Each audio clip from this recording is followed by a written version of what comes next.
तो दोस्तों पिछले वीडियो में मैंने आपको बताया था कि इंडियन गवर्नमेंट ने 59 चाइनीज ऐप्स को उन्होंने बैन किया है। और मैंने ये भी बताया था कि इसके बाद मतलब ऐप तो बैन कर दिया, अब इसके अलावा भारत के पास और वो कौन कौन से रास्ते हैं जिसकी वजह जिसको यूज करके चाइना के ऊपर प्रेशर बनाया जाए, चाइना को घेरा जाए। मतलब भारत के पास और क्या क्या रास्ता है। और उसमें मैंने आपको कुछ इश्यूज मैंने बताए थे, जैसे कि ताइवान का इशू हो, हांगकांग का हो, तिब्बत का हो, या वहाँ पे जो चाइना में सिंजियान प्रोविंस में मुस्लिम्स के ऊपर जो अत्याचार किया जा रहा है वो इशू हो, ह्यूमन राइट से रिलेटेड जो इशू हो।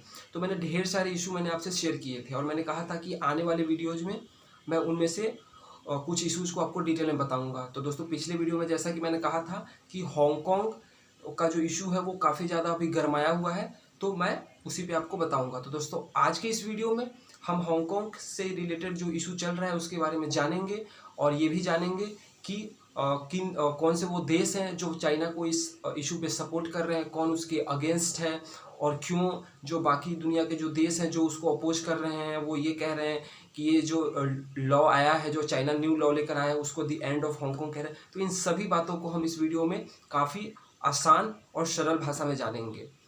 सो दोस्तों आज के इस नए वीडियो में आप लोगों का एक बार फिर से स्वागत है।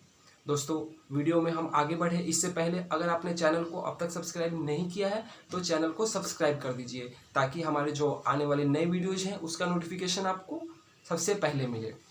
तो दोस्तों हांगकांग का क्या इशू है, क्यों हांगकांग में आजकल इतना ज़्यादा प्रोटेस्ट चल रहा है, और चाइना कौन सा नया लॉ लेकर आया है जिसको कि हम नेशनल सिक्योरिटी लॉ हम कह रहे हैं। तो ये लॉ क्या है, ये किस तरीके से हांगकांग पे इसका असर होगा, क्यों लोग वहाँ के इस लॉ के अगेंस्ट में अपोज कर रहे हैं और प्रोटेस्ट कर रहे हैं, सड़कों पे उतरे हुए हैं, और क्यों दुनिया इसको कह रही है कि दी एंड ऑफ हांगकांग। तो दोस्तों इन सभी बातों को अगर हमको ठीक से समझना है तो हमको थोड़ा सा हिस्ट्री में जाना पड़ेगा, यानी कि आज से 2020 से 150 से 200 साल पीछे जाना पड़ेगा। और वहाँ से जब हम सीरियल वाइज आगे की तरफ बढ़ेंगे तो हम इस इशू को अच्छे से समझ पाएंगे। तो चलिए दोस्तों आपको ले चलते हैं 150 साल पहले। दोस्तों ये बात है 1839 का, जब चाइना और अंग्रेज़ों के बीच में एक युद्ध हुआ था, वॉर हुआ था, जिसको हम जानते हैं फर्स्ट ओपियम वॉर के नाम से, जो कि 1839 से 1842 तक लड़ा गया था। यानी कि 1839 से लेके 1842 तक 3 सालों तक ये वॉर चला था। दोस्तों जैसा कि आप सभी को पता है कि उस वक्त अंग्रेज़ों का शासन था लगभग दुनिया के सभी देशों पे, तो वो काफ़ी मजबूत थे, वो किसी भी कंट्री को आसानी से हरा देते थे, उनके पास बल था, पैसा था, सब कुछ था। तो दोस्तों उस वॉर में क्योंकि वो इतने स्ट्रांग थे तो चाइना को उन्होंने बुरी तरीके से हरा दिया। और उस वॉर में चाइना हारा तो उसको अपने कुछ टेरिटरी, कुछ आइलैंड खोने पड़े, और उन्हीं आइलैंड में से एक आइलैंड था हांगकांग। यानी कि फर्स्ट ओपियम वॉर चाइना और ब्रिटिशर्स के बीच में हुआ, जिसमें चाइना हार गया और उस हार के बदले उसको अपना एक आइलैंड खोना पड़ा जिसका नाम था हांगकांग। अब सन 1841 के बाद ये जो हांगकांग आइलैंड था वो अब डायरेक्टली कंट्रोल में आ गया, किसके, तो ब्रिटिशर्स के कंट्रोल में आ गया। और दोस्तों ये अगले करीब 150 सालों तक ब्रिटिशर्स के अंडर रहा। कब तक रहा, तो ये 1997 तक रहा। यानी कि 1841 से लेकर 1997 तक हांगकांग जो है उसको ब्रिटिशर्स थे वो एडमिनिस्टर करते थे। अब दोस्तों 1898 में यानी कि 1898 में एक एग्रीमेंट हुआ, एक कन्वेंशन हुआ जिसका नाम था convention for the extension of Hong Kong territory. दोस्तों इस कन्वेंशन में की खास बात क्या थी, तो दोस्तों खास बात ये थी कि इस कन्वेंशन में यूके जो था उसने चाइना से हांगकांग को 99 ईयर्स के लीज पे लिया। यानी कि 99 ईयर्स तक अब इसके कंट्रोल में रहेगा, यहाँ सब कुछ एडमिनिस्ट्रेशन इसी का रहेगा। और 1898 से आप 99 साल प्लस कर लीजिए, यानी कि 1997 के बाद ये चाइना को वापस मिल जाता। तो दोस्तों 1898 में 1898 में इस पे ये कन्वेंशन पे साइन किया गया। अब अगले 99 साल के लिए ये इसको कौन एडमिनिस्टर कर रहा था? तो अंग्रेज इसको एडमिनिस्टर कर रहे थे। अब दोस्तों क्योंकि इसको ब्रिटेन जो था वो एडमिनिस्टर कर रहा था, तो यहाँ का जो लीगल सिस्टम था, यहाँ का जो आप कह सकते हैं बिजनेस सिस्टम, जुडिशरी, ये सब कुछ जो था वो सेम एज ब्रिटेन था। यानी कि जैसा आपको ब्रिटेन में वहाँ का business system, legal system, judiciary सब कुछ डिक्टो वैसा ही था। अगर आप लंदन में रह रहे हो या हांगकांग में, आपको उस वक्त पता नहीं चलता क्योंकि सब कुछ सेम सेम था। अब क्योंकि दोस्तों ब्रिटिशर्स के अंडर था हांगकांग, तो हांगकांग जो है वो काफ़ी फला फूला, वहाँ का जो इकॉनमी है वो काफ़ी ज़्यादा डेवलप किया और धीरे धीरे इन 99 साल में हांगकांग जो है वो एक ट्रेड सेंटर बन गया, बिजनेस का एक सेंटर बन गया। दोस्तों वहाँ के लोगों के पास फ्रीडम ऑफ स्पीच था, फ्रीडम ऑफ असेंबली था, सब कुछ था। वहाँ का खुद का एक गवर्नमेंट था विद मल्टीपल लेजिस्लेचर। उसके बाद दोस्तों वहाँ अपना लीगल सिस्टम, वहाँ उनका अपना police force, postal system, official language, educational system, currency, सब कुछ उनका अपना था यानी कि चाइना से अलग था। ये चाहे हम करेंसी की बात करें, पोस्टल सिस्टम की बात करें, एजुकेशन सिस्टम की बात करें, ऑफिशियल लैंग्वेज की बात करें, कल्चर की बात करें, ये सब कुछ उनका चाइना से अलग था। यानी कि वो चाइना पे इस चीज़ के लिए डिपेंड नहीं करते थे, एक आज़ादी से रहते थे। लेकिन कुछ चीज़ें ऐसी थी जिनको लेकर वो चाइना पे डिपेंड थे, जैसे कि मिलिट्री, डिफेंस, एक्सटर्नल अफेयर्स। ये जो चीज़ें थी वो चाइना कंट्रोल करता था हांगकांग की तरफ से। और इन्हीं चीज़, ये वो चीज़ थे जिसपे हांगकांग जो था चाइना पे डिपेंड था। और दोस्तों चाइना का हांगकांग का अपना कोई एम्बेसी नहीं है, यानी कि दूसरे कंट्रीज में एम्बेसी एज सच हांगकांग का नहीं है। अब दोस्तों जैसे कि 1898 में हुआ था कि 1997 में ये चाइना को दे दिया जाएगा, लेकिन चाइना जो है वो 1970 के बाद से ही इस बारे में बातचीत करना चालू कर दिया ब्रिटेन के साथ कि किस तरीके से मतलब हमको ये मिलेगा और क्या क्या वगैरह वगैरह जो भी उससे रिलेटेड था, बातचीत चालू हो गया।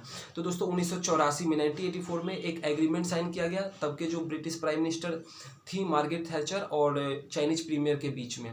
क्या साइन किया गया एग्रीमेंट? तो उस एग्रीमेंट का जो मेन आप कह सकते हैं प्रोविजन था वो था कि 1 कंट्री 2 सिस्टम, यानी कि हांगकांग का भविष्य कैसा होगा उस पर एक साइन किया गया एग्रीमेंट। अब दोस्तों 1997 हुआ, आया वो साल, 99 साल पूरा हो गया। जैसा कि अंग्रेज़ों ने कहा था ब्रिटिशर्स ने कि 99 साल के बाद ये आपके अंडर चला जाएगा, तो वैसा ही हुआ। 1997 का साल आया और 1 जुलाई को जो ब्रिटिशर्स थे उन्होंने हांगकांग को चाइना के हाथों दे दिया। लेकिन उस समय भी कुछ चीज़ों के लिए एग्रीमेंट किया गया। जब वो छोड़ के जा रहे थे अंग्रेज़, तो उन्होंने कहा कि जिस तरीके से हमने इसको एडमिनिस्टर किया है और यहाँ पे जो लॉ है, यानी कि freedom of speech, freedom of assembly, freedom of press और एजुकेशनल सिस्टम जो है वहाँ का जो कुछ भी अपना है वो वैसा ही रहेगा, आप उसमें छेड़छाड़ नहीं करेंगे। और इसी को हांगकांग का बेसिक लॉ कहा गया। अब इसी बेसिक लॉ में छेड़छाड़ करने की कोशिश कर रहा है चाइना नेशनल सिक्योरिटी लॉ लाकर, जिसकी वजह से प्रोटेस्ट हो रहा है। तो दोस्तों उस वक्त चाइना ने जो वेस्टर्न कंट्रीज थे, यूरोपियन कंट्रीज, यूएस वगैरह वगैरह, इन सभी दुनिया के ऐसे वो जो कंट्री जो कंसर्न थे उनको भरोसा दिलाया कि जैसा आप लोग चाह रहे हैं वैसा ही होगा, मैं कुछ छेड़छाड़ नहीं करूंगा, सिर्फ मैं डिफेंस, मिलिट्री, एक्सटर्नल अफेयर इन्हीं पे मेरा कंट्रोल रहेगा, बाकी एज सच जैसा आप चाहते हैं कि हांगकांग में हो वैसा ही होगा। और ये कब तक होगा? तो 50 सालों तक के लिए प्रॉमिस चाइना ने किया कि 50 साल यानी कि 2047 तक एज सच ऐसा कुछ नहीं होगा। 2047 के बाद क्या होगा ये किसी को कुछ नहीं पता था। लेकिन दोस्तों जब 1997 में हांगकांग जो है वो चाइना के हाथों में गया, तो उस वक्त वहाँ के कुछ लोगों को ये लगा कि आज न कल हांगकांग को जो है वो चाइना के कंट्रोल में जाना है। तो उस वक्त जो बहुत से लोग थे, वहाँ के सिटीजन थे, वो कनाडा चले गए, यूके चले गए, ऑस्ट्रेलिया चले गए, तो यूरोपियन कंट्रीज में चले गए, करीब 6 से 7 लाख लोग। अब दोस्तों चाइना, क्योंकि चाइना में डेमोक्रेसी नहीं है, अब चाइना जो है वो एक नया लॉ लेकर आना चाहता है। और वहाँ के जो भी, जैसा कि मैंने बताया कि उनके पास अपना सब कुछ था, मिलिट्री, डिफेंस और एक्सटर्नल अफेयर को छोड़ दिया जाए तो बाकी चीज़ें हांगकांग का खुद का था, वो एक तरह से इंडिपेंडेंट स्टेट की तरह रह रहे थे। लेकिन अब चाइना इन सभी चीज़ को ख़त्म करना चाहता है और वहाँ पे वैसा ही लॉ लाना चाहता है, रूल करना चाहता है जैसे मेन लैंड चाइना में हो रहा है। यानी कि अब एक तरीके से वो ये नया लॉ लाकर चाइना जो हांगकांग है उसकी आज़ादी को छीनना चाहते हैं। अब दोस्तों ये जो नया लॉ लेकर आए हैं उसके 4 मेन प्रोविज़न हैं, आप उसको जानिए, फिर आपको सब समझ में आ जाएगा कि क्यों हांगकांग के जो लोग हैं वो प्रोटेस्ट कर रहे हैं। तो वो जो मेन प्रोविज़न है वो है secession, subversion, terrorism, collusion with foreign powers. अब एक एक करके समझते हैं।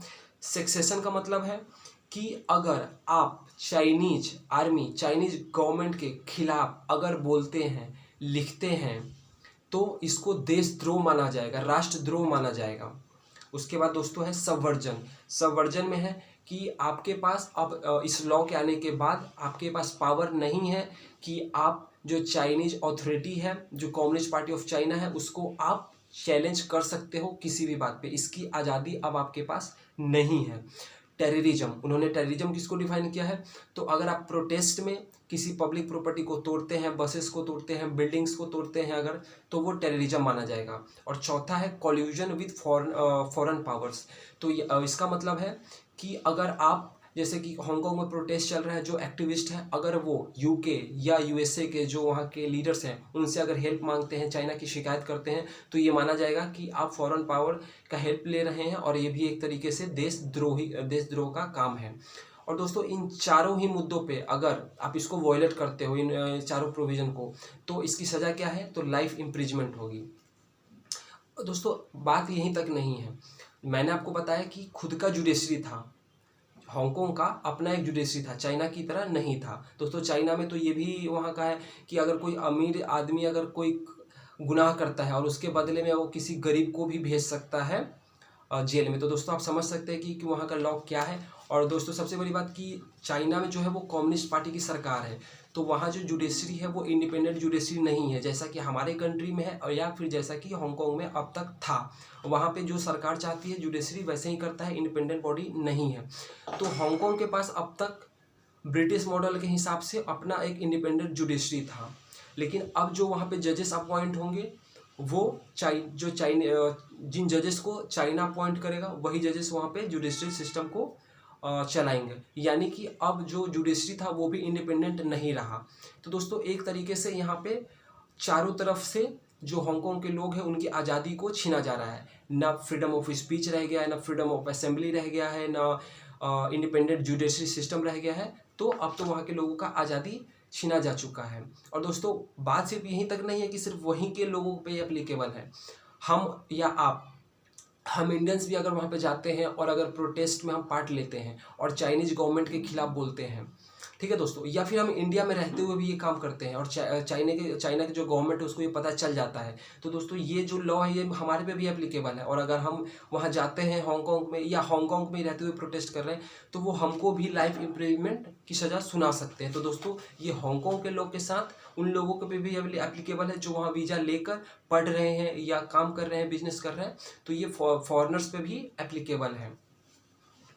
अब दोस्तों यहाँ पे जिस तरीके से 1997 में बहुत सारे लोग माइग्रेट किए थे, तो अब भी चाइना को ये डर सता रहा है कि बहुत से लोग जो हैं, सबसे पहले तो वो लोग माइग्रेट करेंगे जो कि डेमोक्रेसी लाना चाहते हैं, क्योंकि अब वहाँ पे सबसे पहले तो उन लोगों को ही लाइफ इम्प्रिजमेंट दिया जाएगा।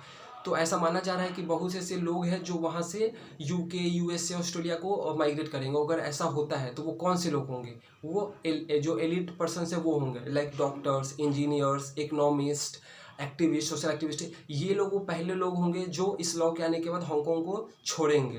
क्योंकि दोस्तों अगर यही लोग को लाइफ इम्प्रिजमेंट हो जाएगा तो खासकर सोशल एक्टिविस्ट का, तो फिर आवाज़ कौन उठाएगा हांगकांग के लिए। और दोस्तों चाइना ये नहीं चाहता है कि जो हांगकांग का ब्रेन है वो ड्रेन हो जाए, ब्रेन ड्रेन हो जाए। और जब यही लोग चले जाएंगे हांगकांग को छोड़कर, तो फिर जो हांगकांग का इकोनॉमी है, जो रुतबा है, वो कम हो जाएगा, और जिसके लिए हांगकांग को चाइना अपने अंडर ले रहा है, क्योंकि दोस्तों हांगकांग काफ़ी ज़्यादा डेवलप माना जाता है।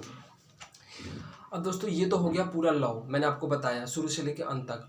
अब हम जानेंगे कि जो बाकी कंट्रीज है दुनिया के, उनका क्या रिएक्शन आया है इस लॉ के खिलाफ। तो दोस्तों यूएस एक लॉ लेकर आया है जिसमें कि उन्होंने ऐसा कहा है कि वो उन सभी ऑफिशियल्स पे, चाइना के उन सभी ऑफिशियल्स पे वीज़ा बैन लगाएंगे जो पास्ट में हांगकांग के लोगों पे जिन्होंने ऑफिशियल्स ने अत्याचार किए, या जो इस वक्त कंट्रोल है इनका, और जो ऑफिशियल्स जो अत्याचार कर रहे हैं वहाँ पे, तो उनके ऊपर वीज़ा बैन लगेगा।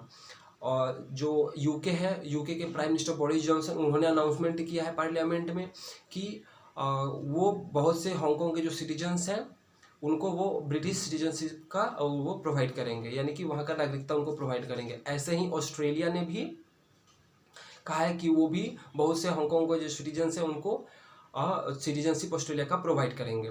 तो दोस्तों इसके लिए चाइना ने एक तरह से आप कह सकते हैं कि उसने आंखें भी दिखाई है, गुस्सा करके भी दिखाया है चाइना के ऑस्ट्रेलिया के खिलाफ भी और यूके के खिलाफ भी कि आप ये सही नहीं कर रहे हैं।